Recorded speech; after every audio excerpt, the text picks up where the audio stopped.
I guess as a therapist, Right.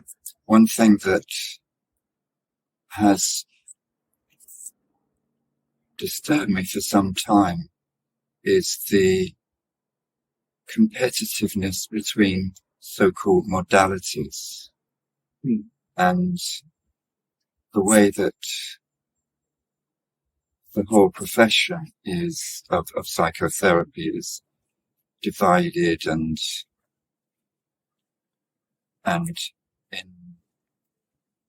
invaded by point scoring and so on. And what has occurred to me for some time is that what we actually do, talking to a wide range of therapists, what we actually do is often very similar. And if we're honest and if we're professional, we should always be for a person. I don't like the word client, or I don't like the word patient, so we'll just say a person. We should always be for a person in a way that is entirely appropriate for them.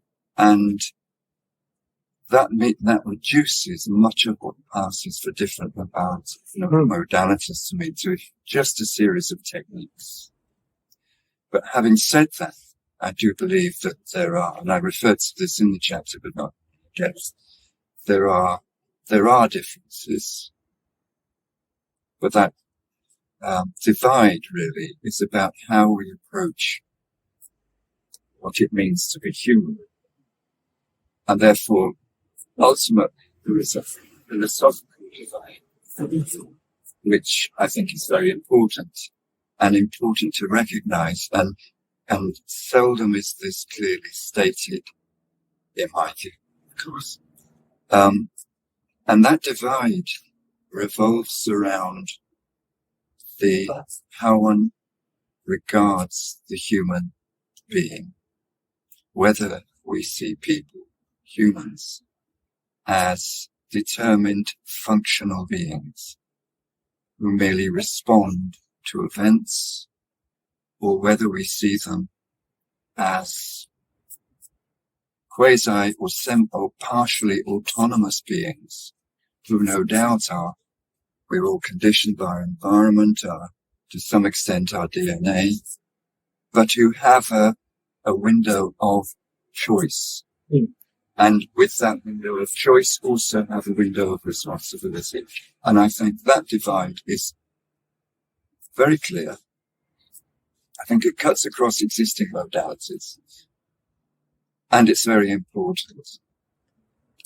Extremely important in the context of a time when we're looking at increasing medicalization of psychological difficulty. And that is being reinforced, of course, by neuroscience, or by a fairly spurious, in my view, application of neuroscience. Not that I'm a neuroscientist, but so that is a huge danger to me. And I think the need for a philosophy for a broadly based psychotherapy, which recognizes that distinction between its philosophical premise and the techniques which might be used during therapy. I think that we need something like that. And to me, the philosophy that can provide that is that of Jean-Paul Sartre. And in the chapter, I try to use a little bit of autobiographical material to rather than case study material to emphasize certain points. But I think, and that's important, I start with Sartre's distinction between reflective and non-reflective consciousness, because I think that is really important. And just to elaborate just a little on that, the idea of non-reflective consciousness leads us to, or enables us, in my view, to perceive the idea of Sartre's notion of fundamental project. That is that glimpse of identity, glimpse of self, which we strive for and search for. And it's through his notions with regard to consciousness that I find we can have a satisfactory interpretation of the issues around identity, which ultimately such a high proportion of people who come to therapy are concerned with. And the underlying anxiety which stems from uncertainty around who we are, how we are in the face of others, and so on, which underscores, I would say, 90% of all therapeutic issues. When you say the glimpses of self, I'm taking that's not in the idealistic sense, because there's an idealistic self, is there not, that people are hoping to find somewhere, the sort of blissful Eden of self? Yes. What I think the existential starting point, the starting point of existentialism is the idea that existence precedes essence. And Sartre was very preoccupied with the relationship between the for itself and the in itself. Roughly, we can think of it as the subjective and the objective. So that's a little bit, perhaps that's not entirely satisfactory, but I would suggest that we crave for what he said. We want to merge these two. We want to make create an ego of ourselves, which is essentially creating an object of ourselves. In other words, once we are an object, we are a concrete thing.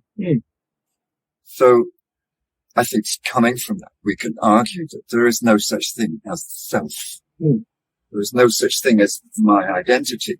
And we never capture a sense of who we are. We constantly seek to find it, or we create something, either negatively or positively, that we think of as ourselves in order to withstand our way in the world more easily. But it's elusive. We never really grasp it. No. And it's what I would regard as the only sense we have is what stems from his notion of the fundamental project, or in other words he uses, or original choice, which we come to early in life, which is not immutable, but is a sense of awareness of ourselves in the world. It is not a reflective state. I think that distinction between reflection and knowledge, in inverted commas, and awareness from, or intuitive awareness from intuitive awareness from our non-reflective state. I think that distinction is really very important. So I do believe we have a sense of awareness of ourselves, but this is constantly being challenged and changed by experience, by everyday experience, by the ways in which we interact with the world and the world interacts with us. So we start off with this somewhere in early years. That's what I try to demonstrate in my chapter, with this idea of a perception of the world, a way of seeing the world, which is formed by, in my case, and the way I described, and I think in most cases, probably before puberty, but often reinforced in different ways during puberty, and so on later in life. That gives us an awareness of ourselves, a way of looking at the world, but that is constantly challenged, but we spend so much of our lives trying to recreate, trying to feel, and the word is authentic. Now, Sartre uses the word authenticity sometimes, not often, and it's kind of vague, I think, what he means by it, and there is the notion of bad faith. And one thing I'm very interested in is the distinction between authenticity and bad faith. A lot of commentators would say there is no distinction. That may be true from Sartre's work, but I feel the idea of feeling authentic is very important to a lot of people. And we need to distinguish that, between that and the idea of bad faith. Yeah. In my view. Can you do that? I intend to work on that. I intend to work on that. I do think so, yes. Right. I think the idea of authenticity stems from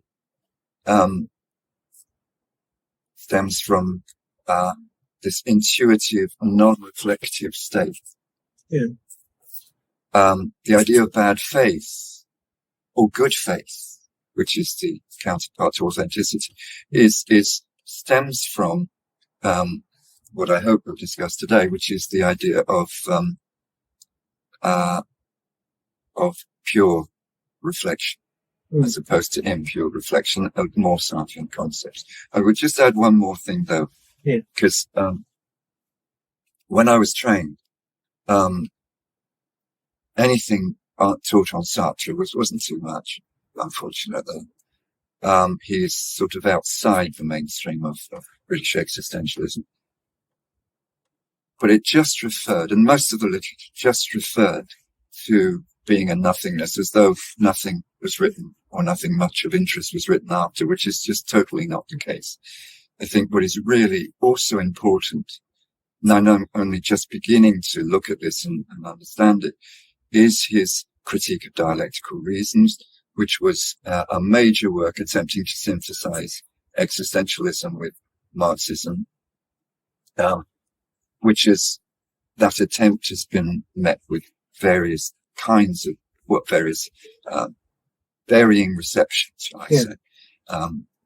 But for me, it works. It reinvigorates Marxism, and in it adds a dimension, a social and cultural dimension to existentialism, which was certainly lacking in being a nothingness. What is critical in that, and there's in English there's a little the preface, I think, to that was published separately in English, and it's a really excellent little book. But what is critical to this process is the Sartrean dialectic, how that constant movement of change between, and in my view, between reflective and non-reflective consciousness, between interior and exterior, between the individual and the environment. That constant dialectic, I think, is of massive importance, and it's something we really need to be aware of in therapy. Is it something you would say is overlooked and largely? Yes. Well, not in the broad echelons of existential thought, although, there's a preoccupation with being in nothingness, as though that's his last word, and of course it was far from it. But it's largely overlooked in what passes as existential psychotherapy. If you had to lift us from because one enormous tomb to another enormous tomb, and sort of say where we might land if we managed to find our way through the second great tomb, what would you want us to kind of come away with from a sort of quick guided tour? I think from being in nothingness, what is important is this, there's so much that's important, but the idea of subjectivity and objectivity of the look and the way we respond to others, I think there's much in the idea of otherness that underlies political nonsense of today with all the prejudice against refugees and so on, which is, I think, his little book entitled, which he wrote just after the war, Anti-Semite and Jew, I think has an enormous amount of to say about current anti-Muslim, anti-anyone prejudices which are pervading the world at the moment. You? Sorry. Oh,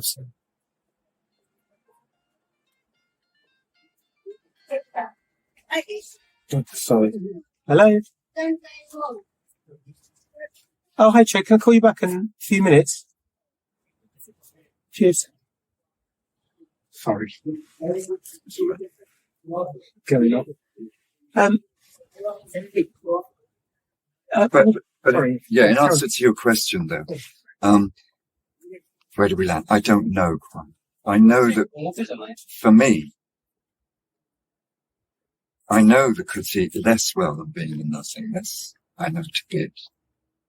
But I feel it's just as important. And in a way, the study of Flaubert, The Family Idiot, I haven't read all 5 volumes, but the first volume, she captures a lot of it.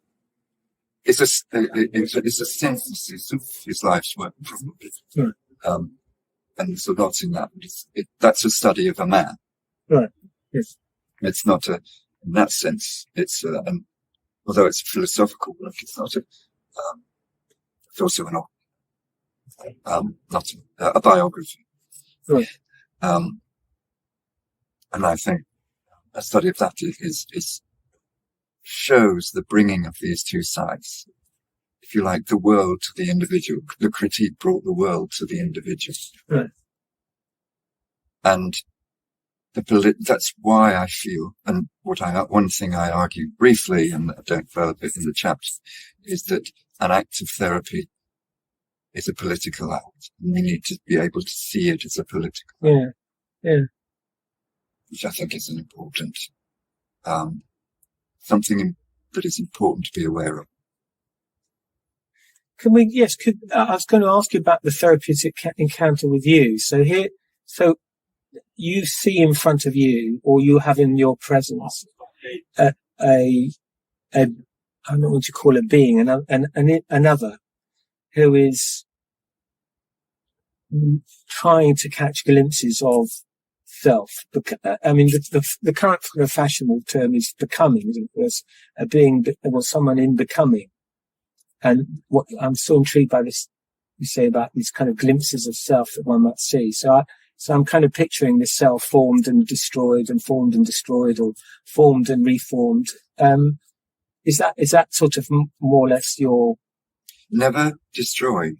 There's nothing that ever gets lost in a way. It just gets changed. Yeah, sorry. Yeah. So reformed, kind of spun up. I'm reminded of Sartre's notion of, isn't it, the being for itself in itself? Yeah, so the kind of paradox. Being for in itself. Yes. So it's that idea of fusion which we seek. Actually, we seek the security of knowing ourselves and being secure in who we are. But of course, we can never achieve that.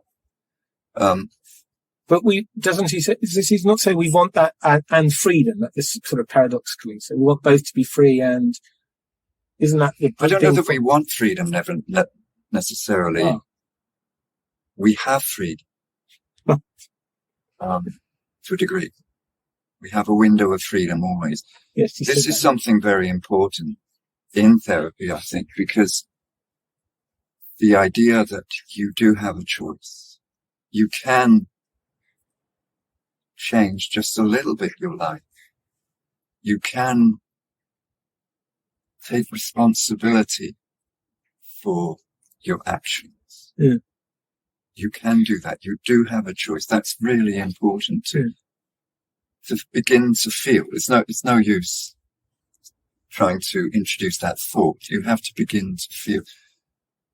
And in lots of ways, that's why as a therapist, I'm quite often I use both cognitive and behavioral, but particularly behavioral techniques, because actions engender physical responses. Oh, right. And physical responses change our awareness of ourselves in the world. Yeah.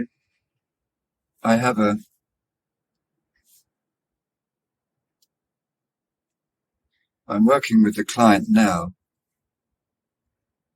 Don't want to say too much. No, of course. But I'm working with a client now who suffers, this for some years, he's a young man, from agoraphobia, which translates physically, that anxiety, that underlying anxiety, translates into physically, that shuts him down, makes him faint or feel incredibly nauseous.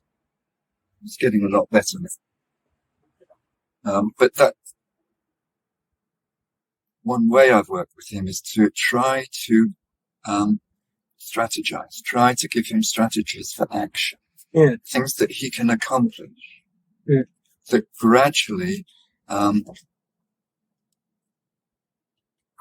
reduce the power of the body to translate that anxiety into closing down. Right.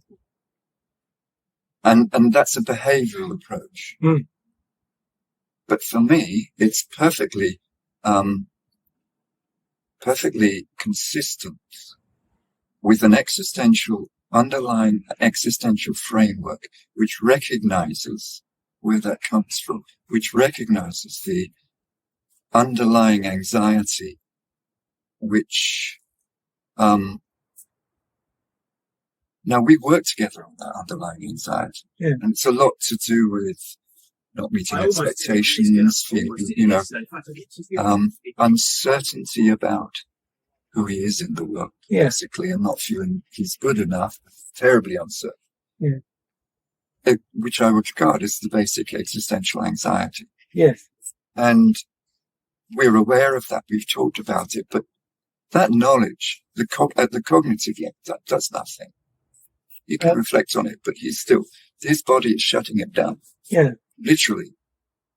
And would you say that's a sort of pre-reflective level of consciousness that he just can't shift, or how do you understand that from him? Or? Yeah, it's very psychosomatic in the proper sense of the term. Yeah. And yes, it is his, almost as though there is a relationship between mind and body, and at certain times the body just takes over. And yes, that is pre-reflective. What's really fascinates me about that, Richard, the schizoid condition as described by Lang. So, which for me is all very, very Sartre, and kind of Sartre, and lots of filled with Sartre. But the, on a rational level, for example, I can see that you do not have power. I understand you do not have power to sort of pin me to the board like a sort of wax board, like an insect. But on a unrational, entirely embodied way, I feel you can, and you do, and you will have me pinned to the board. So I have real sympathy with your client. So I've terrific interest in Lang's descriptions of these things. I don't really kind of get the whole implosion and engulfment descriptions, but the idea that you can go, that's who you are, and you are condemned to be the object of my gaze is I understand it to be totally irrational, but I can sometimes do nothing to escape that feeling. So I really hear what you say about this. You use the term, though, I don't want to go off on a tangent. You use the term irrational. Yeah. And I'll be wary of using that term. Right. In response to that felt sense, in response to the innate non-reflective sense of awareness. I don't think rationality is a relevant criteria for looking at that. I think maybe one way of putting it is, I know I'm vulnerable in your presence, and it's terrifying for me to kind of come out and to really be vulnerable. I think what I was saying to you earlier about this kind of metanoic experience with with man at heart of that was saying, I need to come forward and be vulnerable. I need to step forward and that's such a good description. I like that because this acceptance of our own vulnerability is actually one of the most common things I work, particularly with men, actually. And I think it's extremely important. Yes. Extremely important. Because this raises questions about how much you're willing to share of yourself with a client. Yeah. This is a whole different thing. Yeah. And how vulnerable we are able to be and prepared to be, yes. willing to be, dare to be. Yeah. Yes. Because the predominant, to go back to the tradition, as it were, or traditions, the traditions say, no, we are a sort of solid rock of objectivity. We are the kind of knowing. Yes. Yeah. Yes. Yes. So it's a terrible way. And in some ways you have to be, or attempt to be, that part of yourself for the person, rather than client, for that person, which is most helpful to them. Yeah. And if you can tell in a moment, I think, with a client, what's the word when you divulge something of yourself? Disclose. If you disclose, if you think about disclosure when you're discussing their vulnerability, if you think about disclosure, you can tell in an instant how that will be received, almost before you do it. Yeah. Yeah. And with some, they're so hungry to know. Yeah. And then it can be so helpful within limits. With others, you know that, they don't want to know. It distracts from their focus on themselves. And you have to be, for your client, what is most appropriate for them. Yeah. Use the word client there. I try to avoid it. But you have to be for that person, the person who is the part of yourself that is most appropriate. I do feel that very strongly. Man said exactly the same thing, really. Well, he said, I think he talked about how much of him he was able to give to the relationship. And I think that he was his kind of measure of that, and had a sense of that in relation to the other, that he could give just this much, and that you got the sense that he kind of would try that, very circumspect and careful about, and gentle about how he might measure out himself, as it were. And he's quite a presence, just as I imagine you are to others in therapy. So. One thing on that is looking back over the years about where therapy is really successful, and sometimes you just have no idea why. And I haven't begun to think through this much yet, but there is something to do with energy there. And I don't know how this relates to what we've been talking about, consciousness and so on. Yeah. But I know that when you meet someone, there is an exchange of energy. Yeah. And that exchange can change the world a little bit sometimes for that person. Yeah. Well, it's true of any relationship, of course, but it's a particular way in therapy. And that, for me, is what therapy, as much as anything, that's what therapy is about. Which is why I've never really felt comfortable doing, through using Skype or telephone therapy, because it's only face to face that you really get that energetic interaction. Yeah.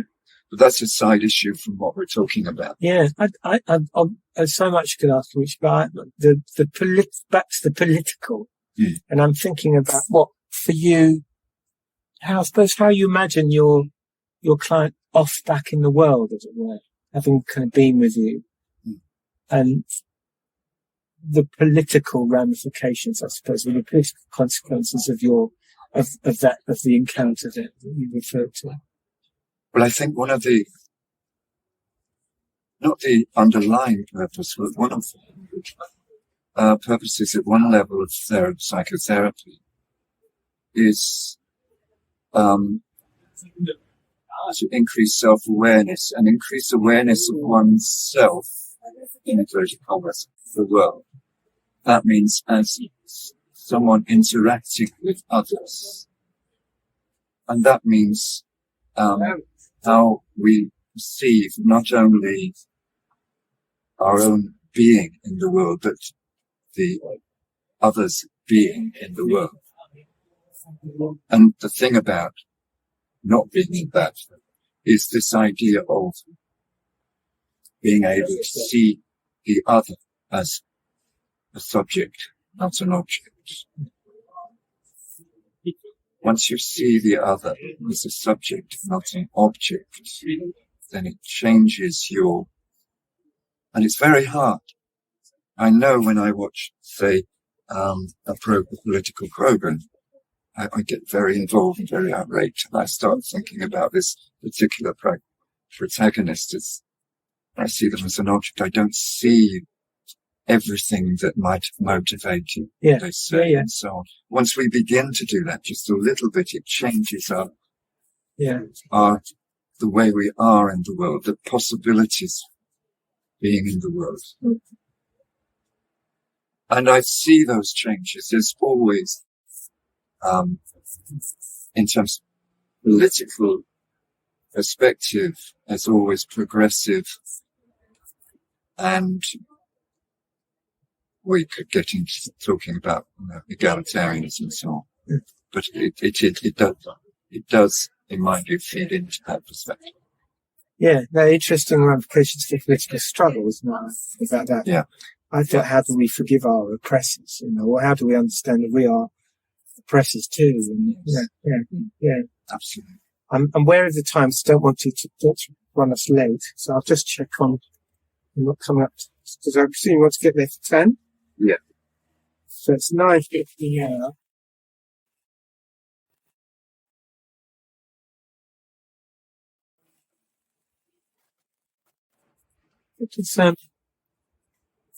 So is it, do you, I wonder if you despair of the state of kind of modern state of therapy? When you look around at the way we exercise this thing, you're talking about the kind of psychological. One friend called David Hills, who was a part of, I suppose, the anti-psychiatry movement.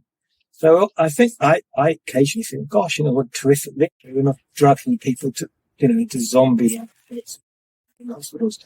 But actually, perhaps something much more just as sinister is going on then, do you think? I think there is still that. It was interesting. I read one book, The Origin. There is that danger. And you can see, I mean, the whole IAPT framework and advent of it is interesting. And I feel very divided about it because on the one hand, it does bring the possibility of therapy, inverted commas, to many more people. Because one thing that concerns me as a psychotherapist is that the people who really need to see me, A, probably don't want to. A lot of people probably don't want to, and B, they couldn't afford it if they did. If they did. But what that is adding to it's introduced the IAPT within the context of a medical model still. And so in a way that's exacerbating the problems of the medical approach to psychological dysfunction. Don't like the word disorder.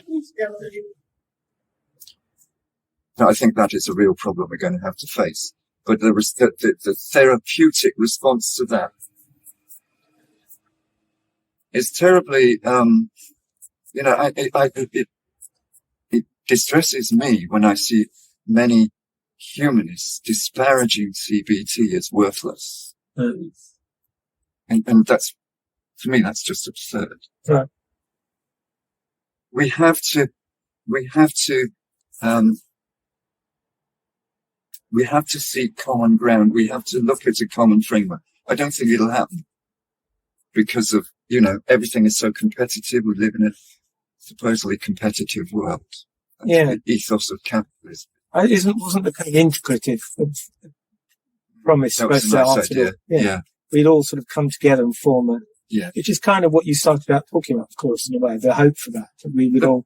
One of the problems with that is that there is a tendency, integrative can be, let's find the common way of doing things. Yeah. And it's not about a common way of doing things.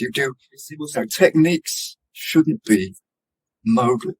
No, right greater than the sum of our whole, as it were. So we come together, we sort of create something greater than the sum of our parts. And that's the philosophical underpinnings which we need to clarify. And that's where we need such. Thank you.